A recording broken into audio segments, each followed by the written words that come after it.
Hey, I'm Decathlon Gamer. Welcome back to PCM24 Yeti, episode number 8. It's our first 2.1 race of the year, aka a Pop 2 eligible race. So a win here would open that can of worms of getting up into those higher quantity and or quality nations. Big opportunity. The breakaway has just been reeled in. We are inside 30k. The peloton is already partially split, which is awesome, but 4 World Tour teams at this race. More than half of the Continental Pro teams are at this race. It's the Tour of Antalya. It's 4 stages. We're in Turkey. The field's a little too deep, I think. This is equal to the hardest races we faced last season. And while I expect us to be at least competitive, I don't think we are in with much of a shot to win, at least not on a sprint stage such as this. There's now just 10 kilometers left. But just because it's unlikely for us to get a victory doesn't mean we don't attempt to go for it.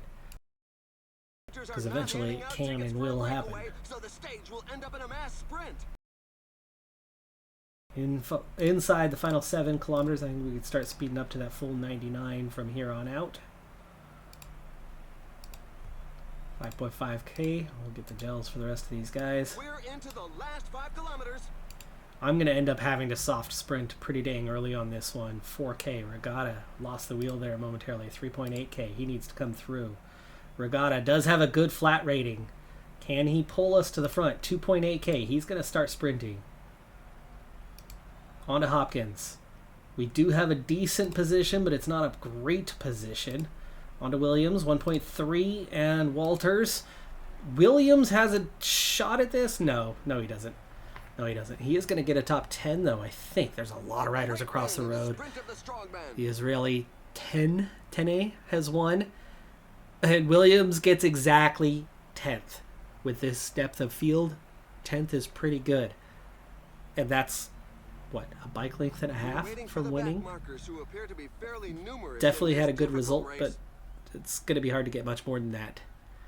Now, most stages are going to finish with a skinnier road. It's going to be harder for a lot of riders to get up into a good, strong position. Such a wide road.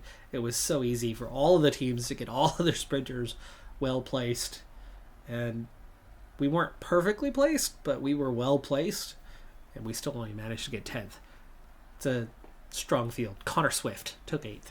Jonathan Restrepo was 20th. That says a lot, I think. As I start to pull the team through here on stage number 2, it's been an awkward stage. Not much of a breakaway. Just 2 riders were allowed a relatively small gap, and a lot of the guys are just not placed. Abdullah, is he at least there? Yes, he is. Okay. We're down to 8.5k already, and we really got caught in the pack trying to get out of the pack this time, and I'm not sure Williams is going to get up there. Race day condition is good, and it's very much helping me out, and I think we're going to have to get with Savith going first. And Williams coming in after that. Yeah, there you go. He's just now getting up into position, and we're into that 99 territory already. Let's get the gels for everyone.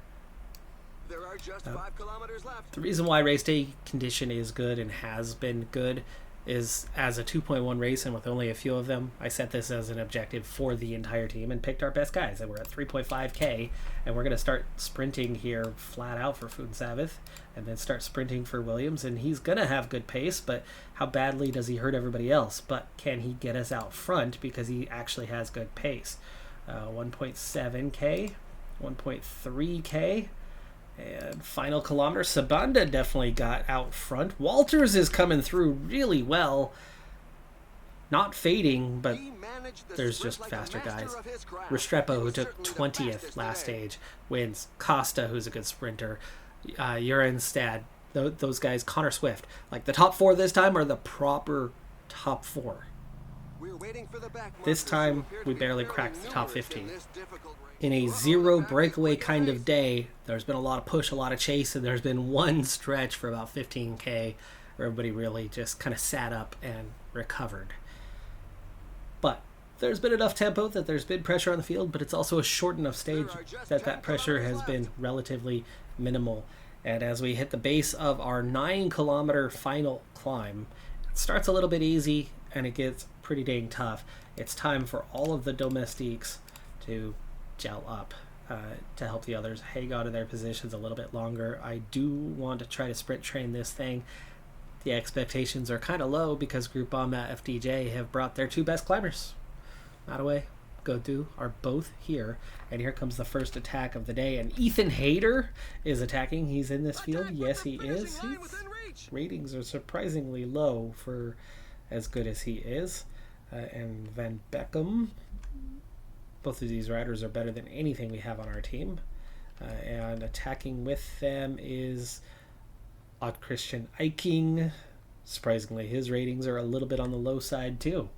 7K. I was planning on waiting until about 6, but these guys could go win this if we don't respond. So we're going to respond with Walters. Walters perfectly placed right at the front. We do not want a 99 from him though. We can't handle 7K of that, but if he can set a decent tempo, we can get up decently fast.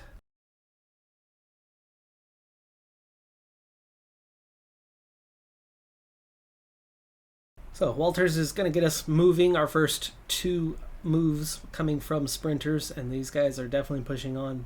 I do not need to catch them right now. I just need to make sure that they don't actually get away. And Walters at a 90 has done decently well. Williams looks like he's going to last longer than Sabanda at this point. But on to Williams. Walters try to help break that toe. I'd love to see the field split at some point. Okay, Williams, 4.4K. Do not have long. Let's get a gel from everybody, and let's get on to Sabanda. Now he's out of red bar. 3.5K. Got 4 guys to do this? Yes, I do. Hopkins, give me a 95. Get that position improved. 3K now. Most everybody goes solo for this type of thing, which is what gives us our best chance at winning something. 2.4K. We still not caught those front guys though, but they've been out there for quite a while. Still 161 in the field.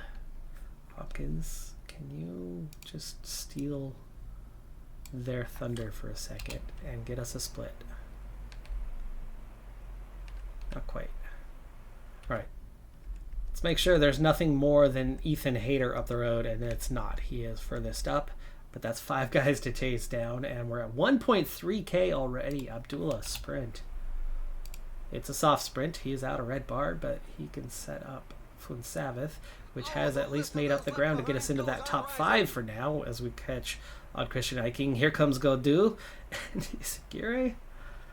How are they so good? We're not going to catch. Ethan Hayter has already won it. Regatta. His red bar lasts long enough to get half a wheel up beside Funsavith. There goes Godu, only taking 4th place. This is still a really freaking good result, though, for our team. All things considered, it's looking like a 7th unless Isagire sneaks past Funsavith at the line. He does not.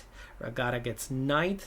Pache is 10th. Like, Groupama FDJ brought a world-class team. Rojas, Matawai. Jeez.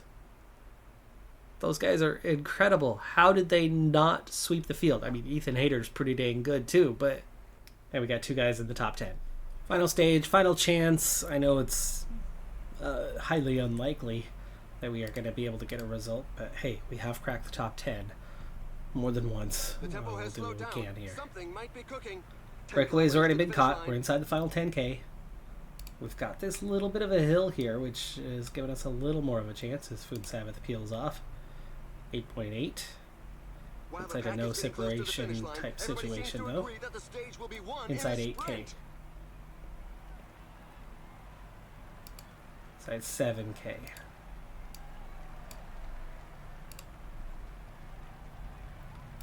Final 6. Final gels. It's getting technical through here. I'd love for it to stay like that as we get on to Sabanda. We're going to get into our 3 sprinters next. We're coming up on that 4K. And he's going to start his sprint.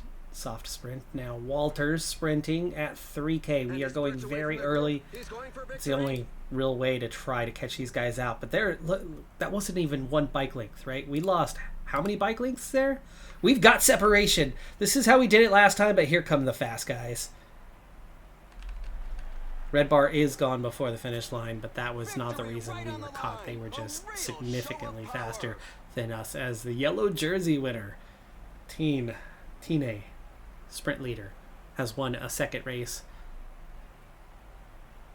Yeah, the red bar almost lasted to the finish line. That was not what had us get caught. They just were much faster than we are. Remember, base-wise, and we did not have a good draw today. The whole team, everybody's supposed to have a +2. One rider had a +2. Everybody else had below that. You're going to get good days. You're going to get bad days. This was a bad one. But we have 69 and 68 for our sprints. You get a +2, like at best, we had a 70-70. The rest of the field has more than 10 riders that are better than that. Mid-70s, where they're topping out at. But then the difficulty bonus, a 70, it's 5% bonus. So at a 70, that's 3.5 extra points. And they do use decimals here in this game. So a 75 becomes a 78 and a half, and then some, right? Because a 70 is that. It's 4 points by the time you get to 80, so we're looking at 3 3/4 points. So, you know, the guys have 78s to our 70. It's a bit to overcome that. It's not impossible, but it's definitely a lot to overcome. It's not as bad as trying to do it with those guys that had those 50s. We've been way more competitive up to this point. And we do have that first win. We're getting there. I like our chances on shorter punchy stages. Not shorter, longer but shorter climb punchy stages. Those seem to set up a little bit better for us. They're a little easier to get those type of race victories. But really not a bad start to our season. Definitely competitive.